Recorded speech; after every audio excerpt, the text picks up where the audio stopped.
గుంటూరు జిల్లాలో కలరా విజృంభిస్తోంది. మరో 7 కలరా కేసులు నమోదయ్యాయి. ఎయిమ్స్ లో కలరా బాధితులకు చికిత్సను అందిస్తున్నారు.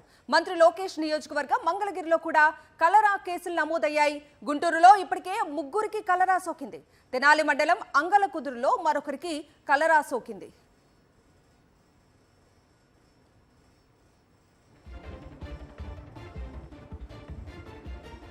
ఇదే అంశానికి సంబంధించి పూర్తి అప్డేట్స్ అందించడానికి గుంటూరు జీజీహెచ్ నుంచి మా ప్రతినిధి అశోక్ లైవ్ లో జాయిన్ అవుతున్నారు. అశోక్,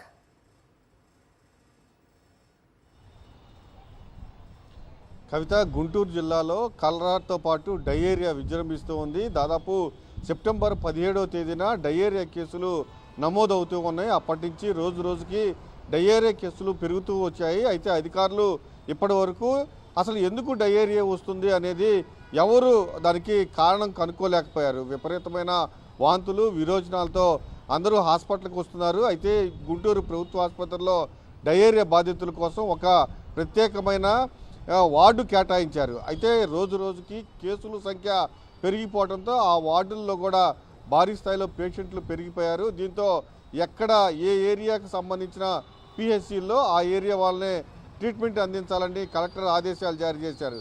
అయితే ప్రజలు మాత్రం పూర్తిగా మున్సిపల్ కార్పొరేషన్ వాటర్ తాగటం వల్ల పూర్తిగా మాకు డయేరియా వచ్చిందని చెప్తున్నారు. పూర్తిగా మురికిల వల్ల డయేరియా సంభవించిందని చెప్తున్నారు. ఇప్పటికే దాదాపు 94 కేసులు పైగా డయేరియా కేసులు నమోదైనట్లుగా అధికారులు చెప్తున్నారు. ఇక కలరా కూడా అదే పరిస్థితి.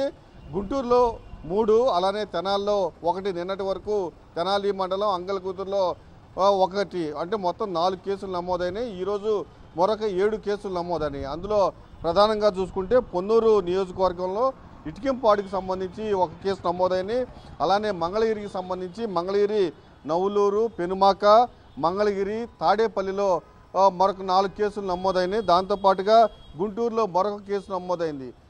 మొత్తం ఈ 7 కేసులు మంగళగిరి ఎయిమ్స్లో చికిత్స అందిస్తూ ఉన్నారు. దీంతో పాటుగా కృష్ణా జిల్లా నుంచి కలరాతో బాధపడుతున్న మరొక కేసు కూడా ఎయిమ్స్లో ట్రీట్మెంట్ అందిస్తూ ఉన్నారు. ఒకవైపు డయేరియా, మరొక వైపు కలరా కేసులు రోజు రోజుకు పెరిగిపోతున్నాయి. అధికారులు మాత్రం ఈ డయేరియా, కలరా ఎందువల్ల వస్తుందనేది ఇప్పటి వరకు కనిపెట్టలేకపోయారు. ప్రజలు మాత్రం ఆందోళనలో ఉన్నారు.